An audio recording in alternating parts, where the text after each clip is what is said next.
자, 이어서 시작하도록 하겠습니다.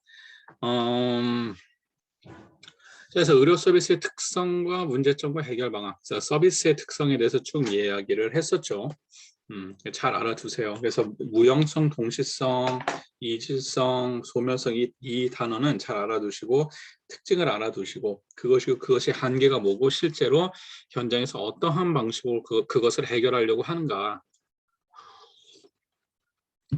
라고 알아두시면 좋을 것 같습니다. 자, 그래서 이게 중요하니까 계속 많이 나오겠죠. 그래서 무형성이 뭐 보거나 만질 수 없다 뭐 이런 거였었고, 동시성이 생산과 동시에 소멸되니까 생산과 소비가 동시에 이루어진다는 거예요. 그래서 소비자도 생산 과정에 참여를 할 수밖에 없고, 이질성이라는 거는 모든 서비스가 매번 다르다라는 게 핵심이고, 소멸성은 판매되지 않은 서비스는 사라진다라는 게 특징이죠. 그렇게 아시면 될 것 같습니다. 뭐 이게 중요하다 보니까 계속 등장을 하네요. 그래서 무형성, 그래서 강의나 진료처럼 형체가 없고 구매하기 전에 서비스 가치를 객관적으로 평가하기가 어렵다. 실체를 보거나 만질 수가 없다. 서비스를 상상하기 어렵다. 결국은 이걸 다 토탈 섞어서 뭐라고 얘기한다. 신뢰하기가 굉장히 어렵다라는 거예요. 사람은 눈에 보이지 않는 것을 믿지는 않는다 그랬죠. 자, 그래서 저장이 불가능하고 진열 공간이나 커뮤니케이션에 어려움이 있고 뭐 이렇게 보는 거예요. 그래서 뭐 유형성 쭉 뭐해서 뭐 무형성 지배 이런데 요거는 뭐 넘어가도 됩니다. 원래는 이렇게 유형성, 무형성으로 나누진 않아요. 요거는 이제 마케팅에서 보통 얘기를 할 때 관여라는 걸로 보통 표현을 해요. 관여도 같은 걸로 얘기를 하지 무형성이나 뭐 이렇게 보기에는 조금 애매한 개념이라 밑에 뭐 그림은 그냥 넘어가셔도 좋을 것 같고요. 다음에 이제 등장하는 게 이제 비분리성. 여기서 말했던 쉽게해서 여기도 이름을 확 바꿔버리면 어떻게 동시성인데 여기서 비분리성이라면 어떡합니까? 비슷한 거예요. 소비자가 직접 생산 활동에 참여해야만 서비스가 생산되고 소비가 된다. 서비스는 생산과 소비가 동시에 발생한다. 이런 거예요. 동시에 관련된 이야기 하고 있고요. 이질성, 소멸성 지금까지 쭉 이야기를 했었죠. 알아두시면 좋을 것 같습니다. 자, 세 번째 등장하는 게 이제 의료 서비스의 특징입니다. 의료 서비스는 어떤 특징이 있을까? 그럼 서비스긴 서비스인 건 알겠지만 일반적 서비스하고 무엇인가가 틀리다는 거예요. 그럼 일반적 서비스와 무엇이 틀릴까? 이야기를 하는 겁니다. 첫 번째, 노동집약적이다. 쉬운 얘기로 하면은 기계가 대신할 수 있는 부분이 굉장히 적다라는 거예요. 그러다 보니까 사람을 많이 쓸 수밖에 없고 인건비 비중이 높아질 수밖에 없고, 일반적인 제조업은 최대한 사람을 줄이고 어떻게 합니까? 기계가 대신을 하죠. 이유는 뭐예요? 비용을 줄이기 위해서요. 쉽게 얘기했고, 티켓을 끊어준다라고 합시다. 티켓을 끊어주는 그게 있는데 사람 한 명을 티켓만 끊어주는 역할을 했다고 쳐봐요. 그 사람이 한 달에 200만 원씩 받고 1년에 2,400만 원의 연봉을 받아간다고 칩시다. 그러면 1년에 2,400만 원, 10년이면 얼마예요? 2억 4천이죠. 그런데 티켓을 한 명이 끊고 있는데 이것을 기계로 대신한다고 칩시다. 기계값이 한 5천만 원이라고 쳐봐요. 그러면 어때요? 인간이 1년에 하는 게 2,400만 원이 나간다면은 기계를 들여놓으면은 2년 이상만 굴리면 무조건 이득이라는 거죠. 그렇죠. 그러다 보니까 점점 갈수록 사람들이 하는 역할을 기계가 대신을 하죠. 근데 의료 서비스는 그렇게 하기가 쉽지 않다라는 거예요. 핵심적인 서비스는 인간이 해야 되겠죠. 그런데 여기서 핵심적인 서비스는 뭡니까?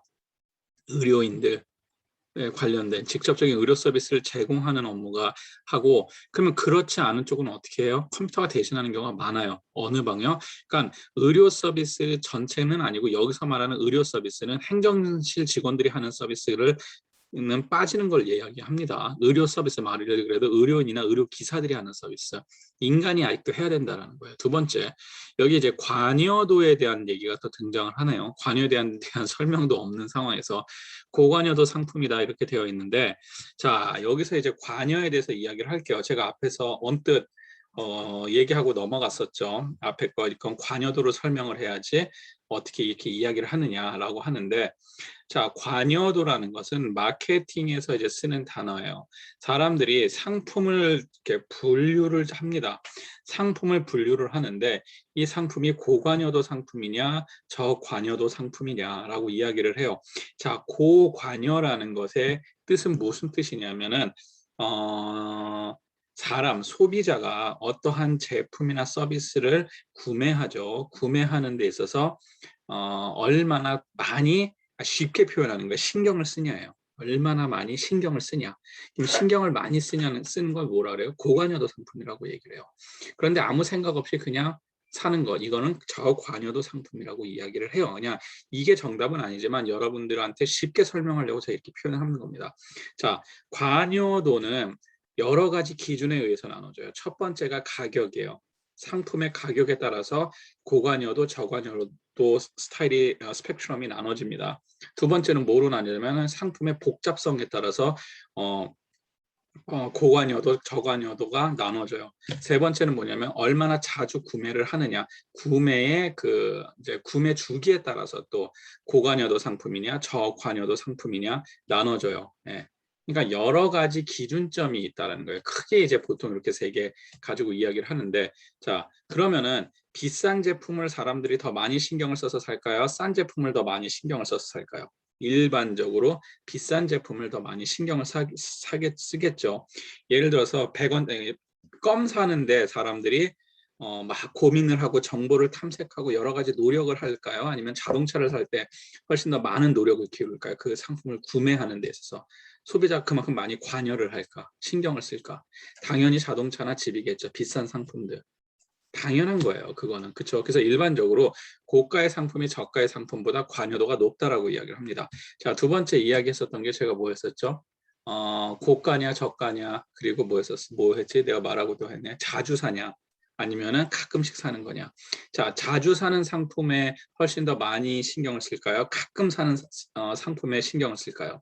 아무래도 가끔 가는, 그러니까 쉽게 하면 한 번 사면 잘 안 바꾸는 제품들에 훨씬 더 신경을 많이 쓰겠죠. 쉽게 하면 에어컨에 사람들이 신경을 많이 쓸 것 같습니까? 아니면은 뭐 커피를 마신다든지 이런 데서 신경을 많이 쓸까요? 에어컨이죠. 훨씬 더.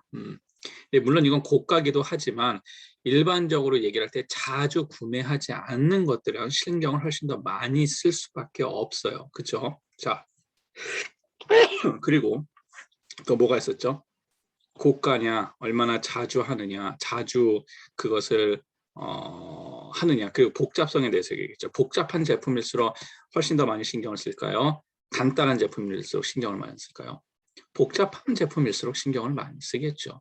자, 그런 식으로 소비자들이 모든 제품에 대해서 동일하게 관여를 하는 게 아니야. 다르게 관여를 한다는 거예요. 그래서 습관적으로 사는 제품들, 뭐 habitual consumption이라는 표현을 쓰는데 껌이라든지 과자라든지 뭐 라면이라든지 이런 것들은 저관여도 상품이라 그래요. 그냥 막 신경 안 쓰고 아니면 광고에 흔들려서 산다든지 사람들이 사니까 한번 사본다든지 이런 것들을 이제 보통 저관여도 상품이라고 얘기해요. 반면에 복잡하고 비싸고 또 이것도 있습니다. 위험하냐 위험하지 않냐예요. 그러니까 어떤 제품을 구매하는 데 있어서 만약에 좀 위험한 게 많은 것들이다. 그러면 많이 신경을 쓰겠죠. 그런데 뭐 이거 해봤자 전혀 위험한 게 아니야. 그러면은 뭐 그렇게 크게 신경 안 쓰지. 아니면 말고 이렇게 넘어간다는 거예요. 그렇죠? 자, 그렇다는 거죠. 뭐 예를 들어서 옷을 사는데 그러느냐, 동일한 가격에 옷을 사느냐, 의료 서비스를 구매하는데 뭐에 더 신경을 많이 쓸까? 당연히 의료 서비스를 구매하는데 신경을 더 많이 쓰겠죠. 위험성이 높기 때문에.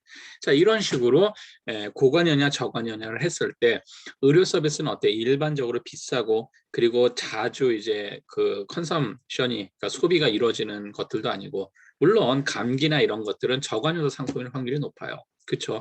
의료 서비스라고 다 고관여도 상품은 아니에요. 하지만 일반적으로 봤을 때 의료 서비스는 고관여도일 확률이 높더라. 비싸고 자주, 그러니까 가끔씩 가고, 그리고 이거 왠지 복잡하고 위험하고 이런 상품이다 보니까 어때요? 고관여도일 확률이 높죠. 하지만 정답은 의료 서비스라고 무조건 다 고관여도 상품은 아니라는 거예요. 예를 들어서 감기 걸려서 간다라든지 그런 건 아니죠. 그거는 저관여도예요. 그냥 동네에 있는데 아무 데서 와서 주사 한 방 맞고 온단 말이에요. 기침하고 그러면은. 그렇지만 의료가 감기는 아주 일부에 불과하잖아요. 일반적인 의료 서비스는 훨씬 더 복잡하고 위험한 것들도 많죠. 그렇기 때문에 일반적으로 우린 얘기할 때 의료 서비스를 고관여도 상품이다라고 이야기를 한다라는 거예요. 이해가 되시죠? 자, 그렇게 되어 있고요. 그다음에 즉시 반응해야 된다. 의료 서비스라는 것은 즉시 반응하는 게 있더라. 자, 여기서 이제 즉시 반응이란 표현보다는 이제 질병이 뭐냐면은 진행형이기 때문이에요. 한번 딱 나타나고 끝이 아니라 오늘 내일이 다르죠. 그러다 보니까 그때그때 반응을 해야 되는 그런 특징이 있고요. 네 번째, 시장 범위가 제한되어 있더라. 지역적 차이나 범위의 한계가 있더라. 이렇게 되어 있는데 복잡하게 써져 있는데 의료 서비스라는 거는 쉽게 해서 전 시장이 어느 정도, 그러니까 시장이란 표현은 우리가 뭐 과일산 이런 시장도 시장이지만 이 경영학에서 말할 때 마켓이라는 단어를 쓸 때 어떠한 물건을 팔기 위한 파는 어떠한 그 범위라고 보시면 될 것 같아요. 그걸 다 묶어서 시장이라고 표현해요. 그래서 한국 시장, 뭐 이렇게 얘기를 하죠. 뭐 미국 시장, 아시아 시장 이렇게 얘기를 하잖아요. 경영에서 경제나 경영에서 이야기를 할 때 물건을 팔 수 있는 어떠한 바운더리를 뜻하는 걸 시장이라고 하는데 그 시장 범위가 무한대로 늘어나지는 않는다는 거예요. 지금은 이제 IT 발달로 해서 어느 정도 늘어났지만 쉽게 얘기하면 뭐냐면은 코카콜라를 만들어요. 콜라를 만들어요. 코카콜라가 아니라 콜라를 상품을 만들면은 미국에서만 팝니까? 아니죠.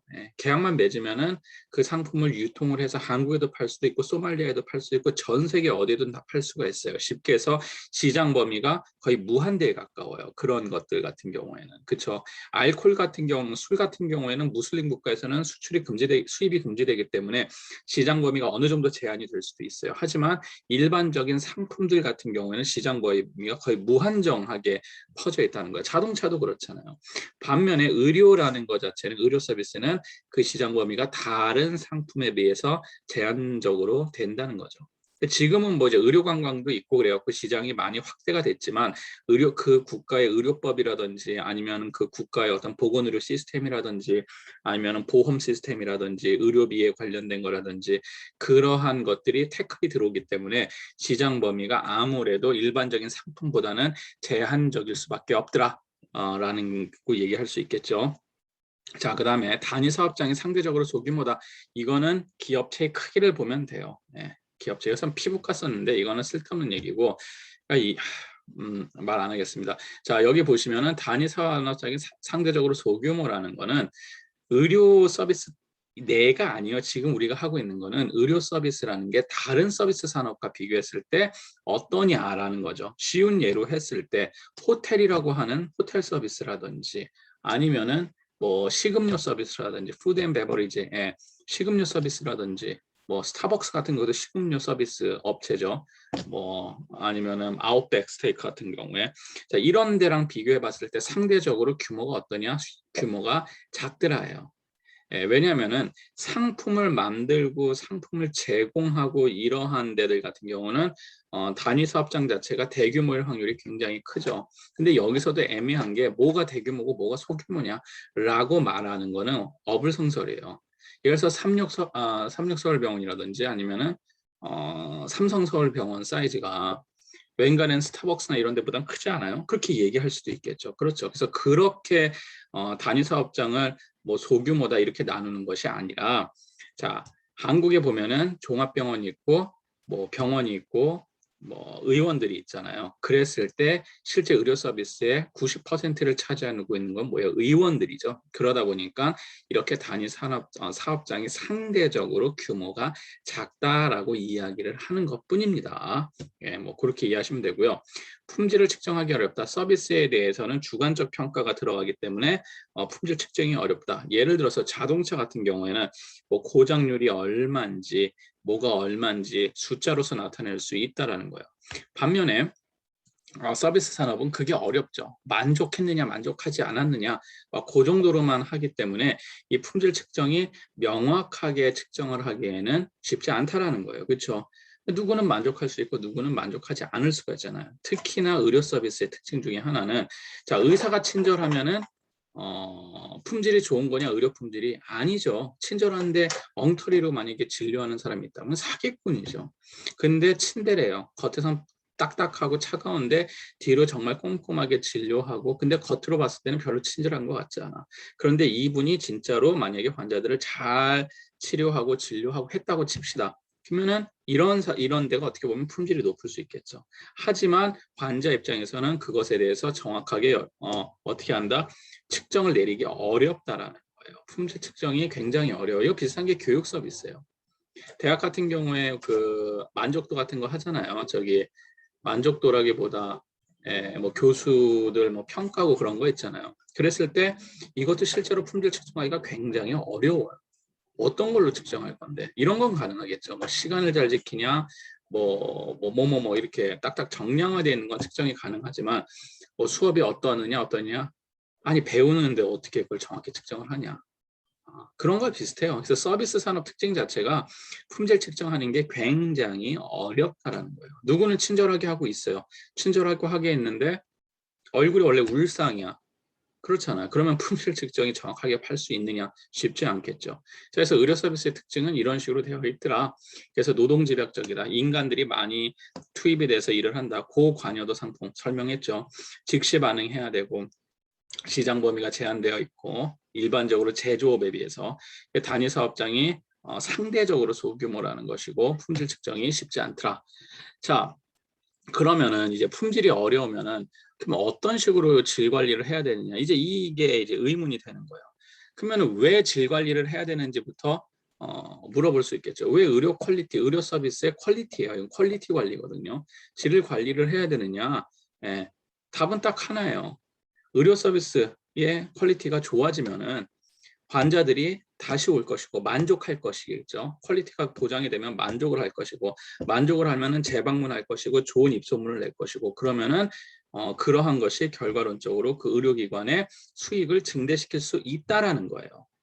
결국은 최종적인 거는 돈을 벌 수 있다라는 거죠. 그렇기 때문에 이 앞쪽으로 쭉쭉쭉 그러면 이렇게 하기는 어떻게 해야 되냐 해서 앞단계 오다 보니까 서비스 퀄리티를 관리를 해야 되더라. 그래서 서비스 퀄리티 관리에 뒤에 등장하는 개념은 뭐냐면은 만족이에요. 의료 서비스의 질을 관리해서 결국은 뭘 한다? 의료 서비스를 받는 소비자, 의료 서비스 소비자들의 satisfaction, 만족도를 높여준다는 거예요. 되게 심플해요. 만족을 해야지 그런 뒤에 나타나는 좋은 현상들이 있으니까. 자, 보건의료비의 급속한 증가, 의료기술의 발전, 질적 수준의 문제 사례 발생, 뭐 소비자 기대 수준의 향상 뭐 쭉 되어 있죠. 복잡한 거 그냥 한번 읽고 넘어가세요. 자, 질에 관련된 최근 개념, 뭐 퀄리티 매니지먼트, 질 관리는 지속적인 질 향상, 전체적인 조직원 차원에서 질 관리 종합 전체 막 이렇게 써 있는데 중요한 얘기는 제가 한 그 얘기만 잘 기억하시면 돼요. 왜 그럼 의료 서비스 질을 관리하냐? 만족도를 높이기 위해서다라고 생각하시면 돼요. 그러면 이런 거예요. 쉽게 얘기하면은 우리 병원이 돈을 벌려면 어떻게 해야 돼? 뒤에서부터 앞으로 가는 겁니다. 개념이. 돈을 벌려면 어떻게 해야 돼요? 환자가 많이 와야 돼요. 그렇죠? 그럼 그 환자가 많이 온다는 건 어떻게 설명할 수 있을까? 새로운 환자가 많이 오고 기존의 환자가 계속적으로 방문해 줘야 됩니다. 좋다. 그러면 기존의 환자가 방문하든지 새로운 환자가 와야 돼. 그럼 새로운 환자는 어떻게 오게 할까? 광고를 해서 오게 합니다. 근데 의료는 광고가 제한이 있죠. 그럼 어떻게 해야 돼요? 입소문을 좋게 해야 됩니다. 오케이. 그럼 입소문은 누가 만들지? 기존의 고객들이 만듭니다. 이렇게 되는 거예요. 결국은 고객들이 어떻게 해야 된다? 우리 의료 서비스에 만족을 해야지 새로운 환자도 물고 오고 그 사람들이 재구매, 재방문을 하니까 어떻게 된다? 우리의 수익이 올라간다. 자, 그러면 기존의 고객들이 계속적으로 방문을 하고 좋은 입소문을 내려면 어떻게 해야 될까? 앞 단계 하나 더 가는 거예요. 그러면 그들이 의료 서비스를 받는 것에 대해서 만족해야 됩니다. 라고 등장하는 거예요. 그럼 만족을 시켜야 되는구나. 알겠다. 그럼 만족을 하면 어떻게 만족을 시킬까? 여러 가지 방식이 있겠죠. 그중에서 가장 기본적으로 이해하는 게 의료의 서비스의 퀄리티를 높여줘야 됩니다. 의료의 서비스 퀄리티가 높아진다면 그들의 만족도도 높아질 것입니다.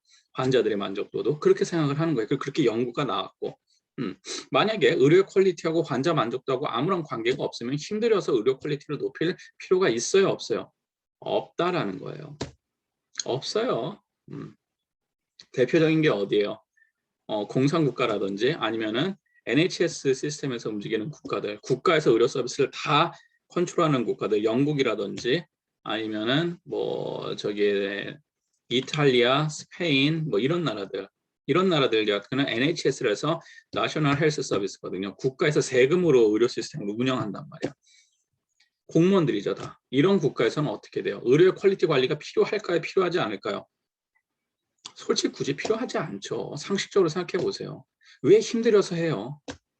안 해도 환자들이 국가에서 관리하기 때문에 하는데 환자들이 안 온다고 걱정할 필요 없잖아요. 안 와도 월급은 받을 수 있다는 거야.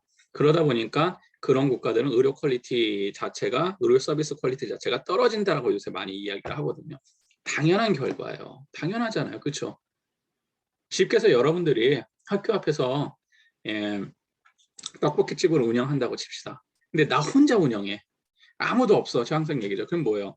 경희대, 시립대 우리 학교 학생들이 다 우리 집에서 떡볶이를 먹을 수밖에 없어. 아니, 떡볶이는 너무 다 게임방 합시다. 게임방에서 게임을 할 수밖에 없어. 못 다 딴데. 그러면 어떻게 돼요? 그냥 운영하면 돼요. 만약에 법적으로 다 금지시켜서 우리만 유일하게 법적으로 운영을 할 수 있다. 컴퓨터 새거 막 애써 갖고 할 필요 있습니까? 애써서 할 필요 없다라는 거예요. 경쟁이 없을 경우에는. 그런데 그것이 아니라 우리가 계속 고객을 창출해야 되고 하려면 그들이 만족해야 되고, 만족하려면 뭐가 필요하다? 퀄리티 매니지먼트가 필요하다라는 거예요. 그래서 의료 서비스 질 관리가 등장한 것이다. 배경 및 의료의 질에 대한 최근 개념, 이거 복잡한데 읽고 넘어가세요. 그러니까 근본적인 얘기만 기억하시면 됩니다. 그래서 양질의 보건 의료 서비스 요건이라 그래서 이제 메이어가 얘기하는 건데, 접근 용이성이 제일 첫 번째 등장을 해요. 그래서 필요할 때 언제 어디서라도 쉽게 접근을 해야 된다. 그 세 가지의 접근성이에요. 여기서 말하는 양질의 보건 의료 서비스 요건은 중요한 내용이거든요. 첫 번째가 지리적 접근성. 일단은 가까워야 돼. 자, 시간적 접근성. 가까웠는데 10시간씩 기다려. 아니죠. 갔으면은 어느 정도 빨리빨리 진료가 돼야 돼. 세 번째, 경제적 접근성. 갔는데 너무 비싸. 의미가 없죠. 그래서 세 가지의 접근성이 일단 갖춰져야 된다고 합니다. 일단은 가까워, 지리적으로 가깝고, 시간적으로 접근이 용이해야 되고, 그리고 경제적으로 적당해야 된다. 이게 가장 중요한 개념 중에 하나예요. 예를 들자면 한국 같은 경우는 지리적으로도 굉장히 많아요. 의원들이나 이런 게 좋아요. 시간적 접근성 빨리빨리 진행되죠. 대체적으로 좋아요. 경제적 접근성 아주 비싸지 않아. 가벼운 질환일 경우에는 굉장히 접근 용이성이 좋은 국가예요. 반면에 영국 같은 국가에는 지리적 접근성 있어요. 동네마다 있습니다. 의원이 GP라에서 관리하는 게. 시간적 접근성 굉장히 오래 걸려요. 시간적으로는 꽝이에요. 경제적 접근성 무료야. 굉장히 좋아. 이렇게 다르다는 거예요. 미국 같은 경우에 지리적으로 좋아, 시간적으로 좋아. 하지만 무지하게 비싸. 경제적 접근성은 떨어지는 것이고, 지역 국가들만이나 이런 것 따라 차이가 있다라는 거예요. 그래서 양질의 보건 의료 서비스가 들어가려면 일단은 접근 용이성이 갖추고 있어야 된다. 첫 번째. 자, 두 번째는 질적 적정성이 있어요. 그래서 최신의 의학적 지식, 의료인의 능력 및 자질, 제공되는 서비스의 질, 그러니까 서비스의 퀄리티가 어때야 된다? 시대를 따라가야 된다라는 거예요. 자, 한국에서는 이 질적 적정성을 판단하는 데가 이제 심평원이라고 써 있는데, 심평원 때문에 의료의 서비스 질이 올라가는 건 아니에요. 절대로 올라가는 건 아니고, 심평원에서 이제 여기 오버했는지 안 했는지만 잡는 거예요. 사기쳤는지 안 사기쳤는지 잡는 것이고, 이게 심평원이 왜 써 있는지 모르겠지만 어쨌든 양질의 보건 의료 서비스가 되려면은 퀄리티 자체도 의학 지식이라든지 의료인의 수준이라든지 이런 것들이 전체적으로 만족을 시켜줘야 된다. 세 번째, 지속성입니다. 자, 건강 문제 해결 지속성, 의료기관 간의 유기적 협정, 전인적 치료하는데, 자, 여기서 지속성이라는 거는 환자가 아파서 만약에 병원에 갔든지 의원에 갔을 때 한 번 치료하고 끝나는 것이 아니라 그거와 연계된 어떤 사회적으로 병원에 안 가도록 건강하게 해줄 수 있는 어떠한 협조 체계라든지, 그렇죠? 아니면은 평상시에 병원이나 의원에 오지 않게 하는 어떠한 예방체계라든지 이런 것들을 다 묶어서 지속성이라고 이야기를 해요. 그래서 병원이나 의원만이 아니라 의료기관뿐만 아니라 전 사회적으로 건강하게 살 수 있게 만들어주는 하나의 시스템적인 걸 뜻하는 게 이 지속성에 대한 뜻이에요. 자, 그 다음에 효율성이라는 게 있어요. 한정된 자원의 효율적 활용, 경제적 측면의 효율성, 의료보험을 통한 대처 필요, 조직의 생산성 향상. 자, 요 한마디로 효율성은 무엇이 아니면은 경제적 효율성을 이야기를 하고 있는 겁니다. 자, 양질의 의료보건 서비스가 진행이 되려면은 어느 정도, 왜냐하면 돈도 생각해야 된다는 거예요. 당연히 무료로 받으면 좋고 최고의 퀄리티의 서비스는 받으면 좋고, 사회 시스템적인 게 전반적으로 그 국민들을 케어해주면 좋아. 다 좋아. 뭐가 많이 들어? 돈이 많이 들어. 그럼 내가 버는 돈의 반은 의료에다가 부어야 돼. 찬성이야, 찬성 아니야? 찬성하지 않는다. 나 커피도 사 먹어야지, 놀러 가야지, 찬성 안 한단 말이야. 자, 그래서 양질의 보건의료 서비스가 되려면 효율성이라는 것도 절대로 까먹으면 안 된다는 거예요. 무조건 좋은 서비스가 최고다가 아니에요. 가진 한계의 금액 내에서 뽑아내야 된다는 겁니다. 그래서 이 네 가지의 특징을 잘 알아두셨으면 좋을 것 같아요. 자, 그러면은 오늘 이제 시간이 된 것 같아서 여기까지 진행되고 다음 PPT 다음 그 설명에서 요거 의료 서비스의 질 평가에 관련된 이야기를 하도록 하겠습니다. 자, 그래서 오늘 이제 두 번째에서 가장 여러분들이 잘 기억할 거는 양질의 의료 서비스 요건 기억 잘 해주시고 왜 질 관리가 중요한지 그리고 의료 서비스의 특징이 어떠한 것이 있는지 요거. 그래서 오늘 이제 서비스의 네 가지 특성, 그리고 의료 서비스가 또 그 중에서 갖고 있는 특성, 그리고 의료 서비스의 질 관리 앞뒤 얘기했었죠. 뭐 만족부터 해서 그 전체적인 맥락을 잘 기억해 두시는 게 제일 중요해요. 짜질구리한 것들은 그게 다 이해된 다음에 보시면 별 내용이 아니거든요. 그러니까 그런 거를 잘 기억해 두셨으면 좋겠습니다. 자, 그럼 오늘 여기까지 하고 다음 주에 또 이야기하도록 하겠습니다. 네.